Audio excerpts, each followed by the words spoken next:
So one of the things you'll notice on the graph here is that I marked where we caught a bunch of fish, and what happens is we actually start to clump together.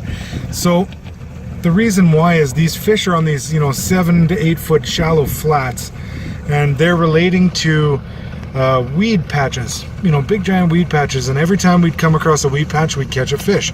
Typically those weed patches, the bigger ones would hold several fish. So once we marked a bunch of fish, we had a really good idea of where they would be.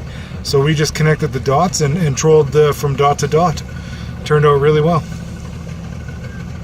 So one of the things that was an important deal for us today was when we were trolling spinners, it's important to have a high quality spinner that you're using. We actually had today a crawler harness.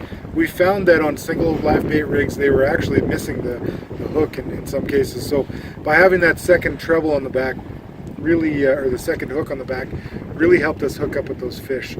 S&S Tackle is the one that makes this one here. It's 14-pound trilene, very good hooks, quality blades. It even has a crane swivel at the top so that